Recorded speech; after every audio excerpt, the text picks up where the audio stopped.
साखरखेर्डा तालुका निर्मितीला शासनाची मंजुरी. आमदार मनोज कायंदे यांच्या प्रयत्नांना यश. सिंदखेड राजा मतदारसंघाने लोकप्रिय आमदार मनोजी कायंदे यांच्या सातत्यपूर्ण प्रयत्नांना अखेर यश आले असून साखरखेर्डा येथे नवीन तालुका निर्मितीच्या दृष्टीने शासनाने पावले उचलली आहेत.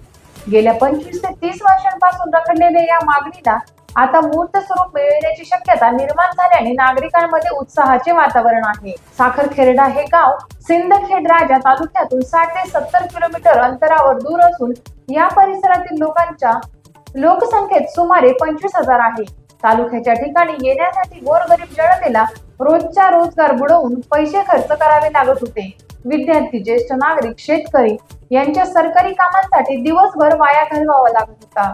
आमदार मनोज कायंदे यांनी विधानसभेत हा प्रश्न आग्रहाने मांडला व साखरखेर्डा तालुका निर्मितीचे महत्त्व शासनाला पटवून दिले. त्यांच्या प्रयत्नांना यश येऊन शासनाने तालुका निर्मितीची प्रक्रिया सुरू केली आहे. नव्या तालुक्यात साखरखेर्डाच्या 18 किलोमीटर परिसरात सुमारे 52 गावांचा समावेश होणार आहे. या निर्मितीमुळे हजारो नागरिकांचा वेळ, पैसा आणि प्रशासनाचा त्रास वाचणार आहे. कृषी, शिक्षण, आरोग्य व प्रशासकीय कामांसाठी आता नागरिकांना दूर जाण्याची गरज राहणार नाही. शासनाच्या या निर्णयाबद्दल नागरिकांनी आमदार मनोज कायंदे यांचे मनपूर्वक अभिनंदन केले आहे. टाइम्स ऑफ महाराष्ट्रसाठी देऊळगाव राजा प्रतिनिधी बबनराव नागरे यांचा रिपोर्ट.